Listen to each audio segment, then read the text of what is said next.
Okay, this is the second podcast for Standard 5.1. In this podcast, we're going to be taking a look at the various types of evidence that exists to support the theory of evolution. So since Darwin's time, lots of scientists have been working at collecting a significant amount of evidence that will support the theory of evolution. And that evidence comes in various forms, and the ones that we're going to talk about today, we have the fossil record.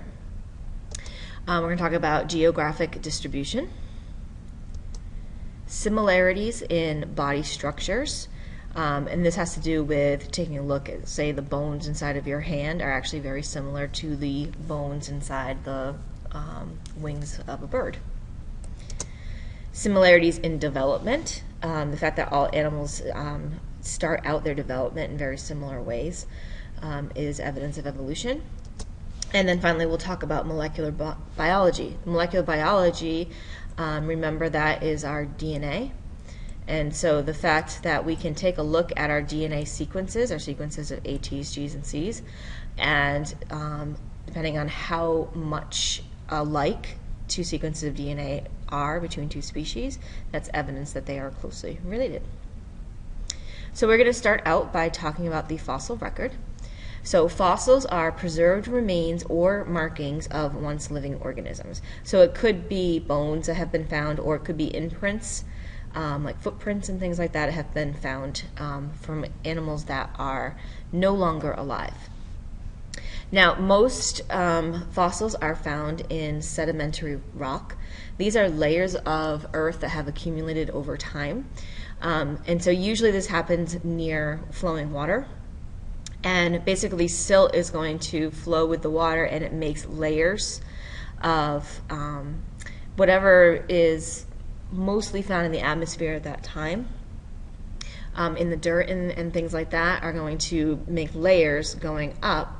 And so if you were to look at, say, this particular one, this is a seafloor that and eventually got filled in. The oldest rock layers are the ones that are down towards the bottom, and the youngest ones are the ones at the top. So if you find fossils that are down at the bottom layers, you know that they are older than the ones found at the top. So you can get a relative age of different fossils just based off where they are found within the sedimentary rock. Now, what the fossil record actually is, it's a chronological collection of life's remains.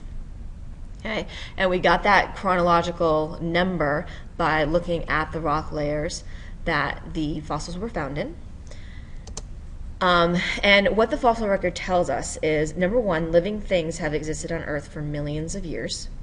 They actually estimate that to be 3.8 billion is the estimate for when the first life form was found, which was a simple bacteria.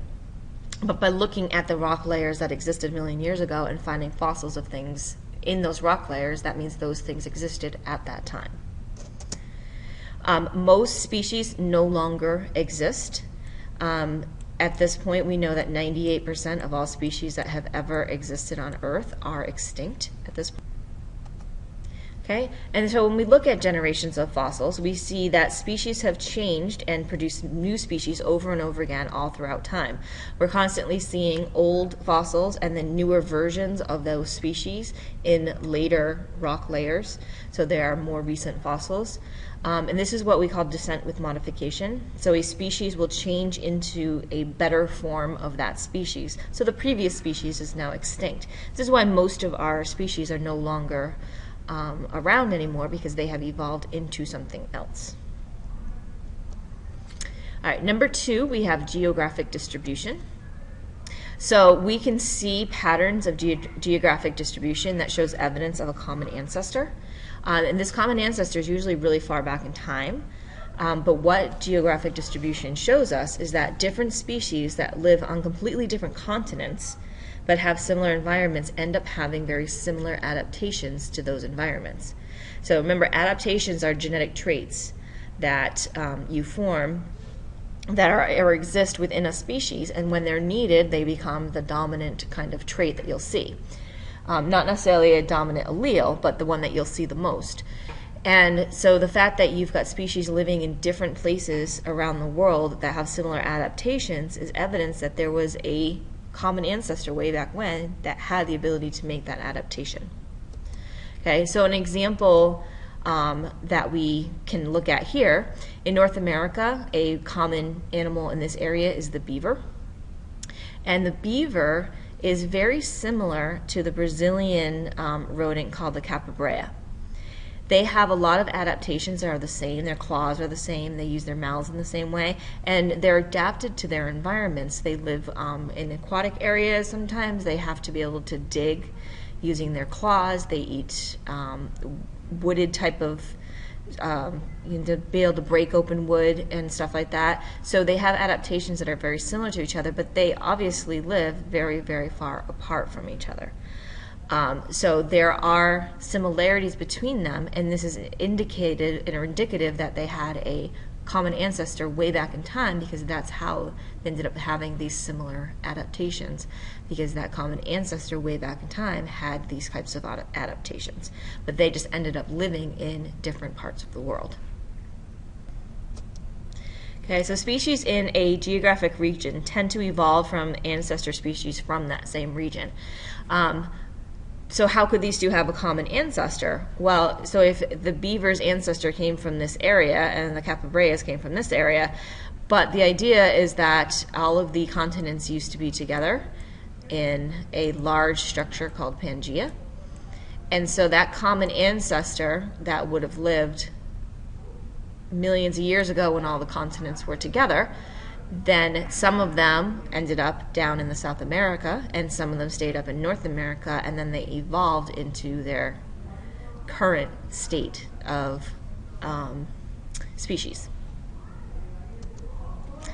All right, third, we have similarities in structure. So when we look at different species, there are some distinct similarities in the way that those species are built, even if they don't look the same on the outside.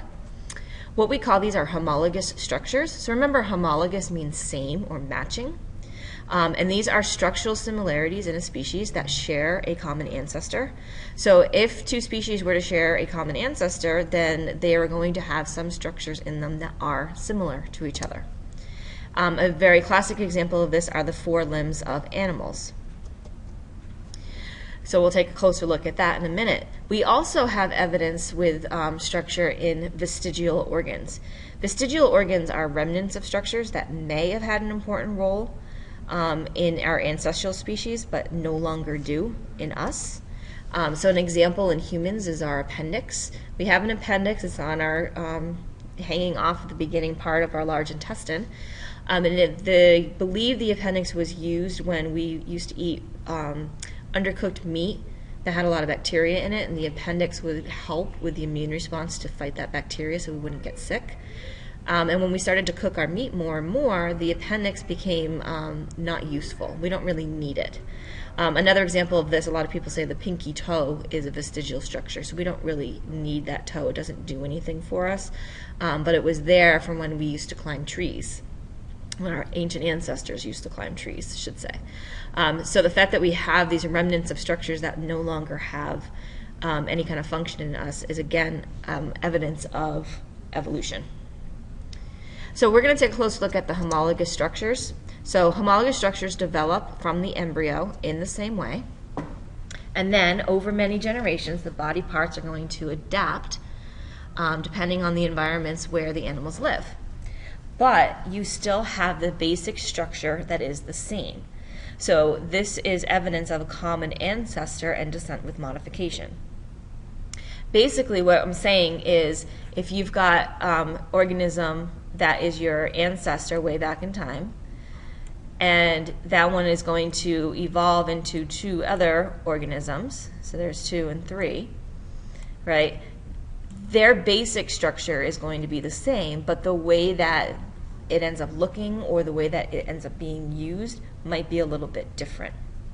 So let's take a closer look at that in this picture with our homologous structures. If you look at a human arm, a cat, a whale, and a bat, these are actually all homologous forearms. They all have one bone at the top, then they have 2 bones in the lower arm, they have several wrist bones, and then they have the finger bones. And even the inside of a whale's flipper has the same bone structure in there.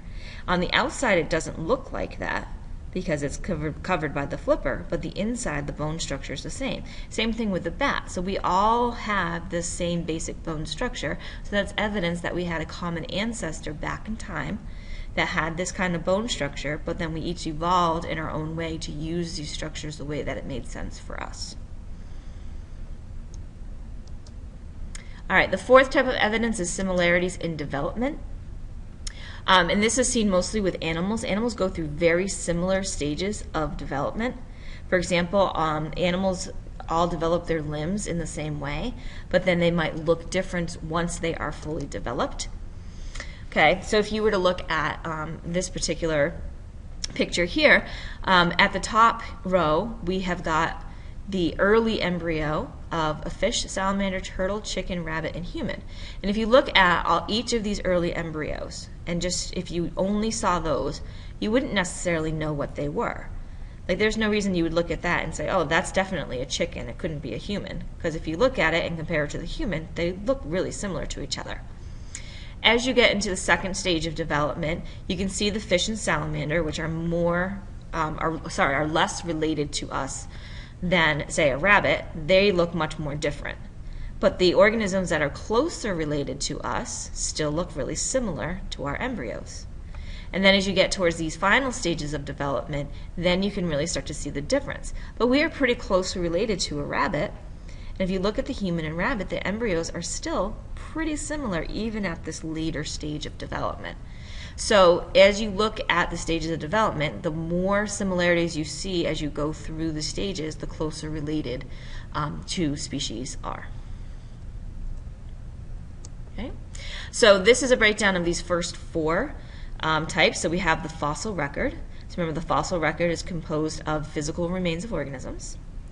Okay. We have geographic distribution of living things, which indicates a common ancestral species. And this is because they believe the Pangea, all organisms were kind of living in a common area, and then they started to migrate out into different areas, and we ended up with a common descent happening. And then we have our homologous structures and our development, and those imply that there are similar genes that are controlling those processes, the way that things develop. And if you have similar genes with something, then you have similar or a common ancestor between them. And that brings us to our last bit of evidence, which is molecular biology. This is one of the newer sources of evidence and probably the strongest. All living things use DNA as a genetic material. We know that. We talked about that at the beginning of the year as one of the characteristics of life, is that all living things use DNA.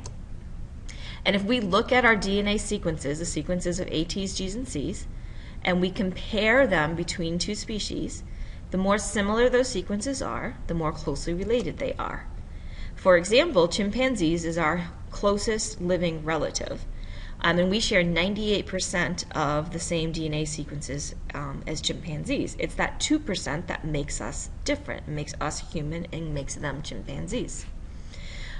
So we can always just look at DNA sequences now, and if you see a lot of similarities between two DNA sequences, you know you're closely related. And this is what they do if they're trying to figure out, who the father of a baby is. They compare their DNA. If the DNA matches up, then that's the father. If it doesn't, then it's not. So we're kind of using the same idea with the molecular biology. Okay, so because they share so much DNA, that means that like a chimpanzee and a human would be considered very close related. Whereas humans share about, I think it's about 70% of a rat's DNA. So they're less closely related than they are to the chimpanzee. So the more sequences they share, the more closely related they are. Okay, so you can kind of do this to make something called a molecular clock. If we have an original DNA sequence way back here, and you can look at the changes that it undergoes through each generation. And again, like we're going back 3 million years, so how the DNA changes until it has changed enough that we actually have 5 distinct species. But all of those species derived from this original DNA strand.